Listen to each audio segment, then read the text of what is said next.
मित्रमैत्रिणींनो, आजची कथा जरा वेगळीच आहे, पण ती आपल्याला नक्कीच आवडेल. तर तुम्हाला माहीत असेल की 4-5 बायका एकत्र आल्या की त्यांच्या गप्पा कशा रंगतात आणि काहींना तर पानसट विषय निघाला की भरभरून बोलतात. माग त्यात घरातला असो शेजारच्या घरातल्या, तो विषय अगदी चवीने चघळत असतात.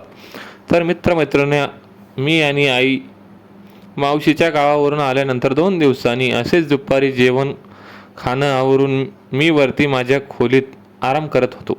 आई पण खाली हॉलमध्ये टी व्ही बघत बसली होती व थोड्याच वेळात आईच्या 4-5 मैत्रिणी तिला भेटायला आल्या होत्या. मी दारातच्या फटीतून पाहिलं तर सुनीता काकू, सुलभा काकू, सुधा काकू आणि सुनंदा काकू व शारदा काकू आल्या होत्या.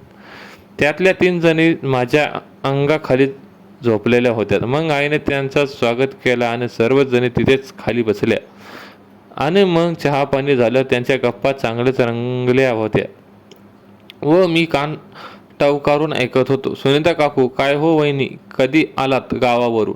ठीक आहे ना सर्व काही? तुमच्या बहिणीचे आई परवा संध्याकाळीच आली आणि ताईचं पण छान चाललंय हो वहिनी.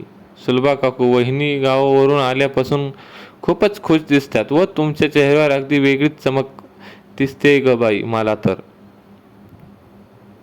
आई, सुलभा, काही काय बोलतीस? मी आहे तशीच आहे, काही बदललेली नाही हो 3 दिवसात. शारदा काकू, काय ग रोहिणी, खूप दिवसांनी तुझ्या भाऊजी भेटले म्हटल्यावर खूप केले असेल ना? आई, काही पण काय बोलतेस ग शारदा? अगं भाऊजी ऑफिसच्या कामासाठी 3 दिवस बाहेर जाणार होते म्हणून तर बहिणीने बोलावून घेतलेले होते.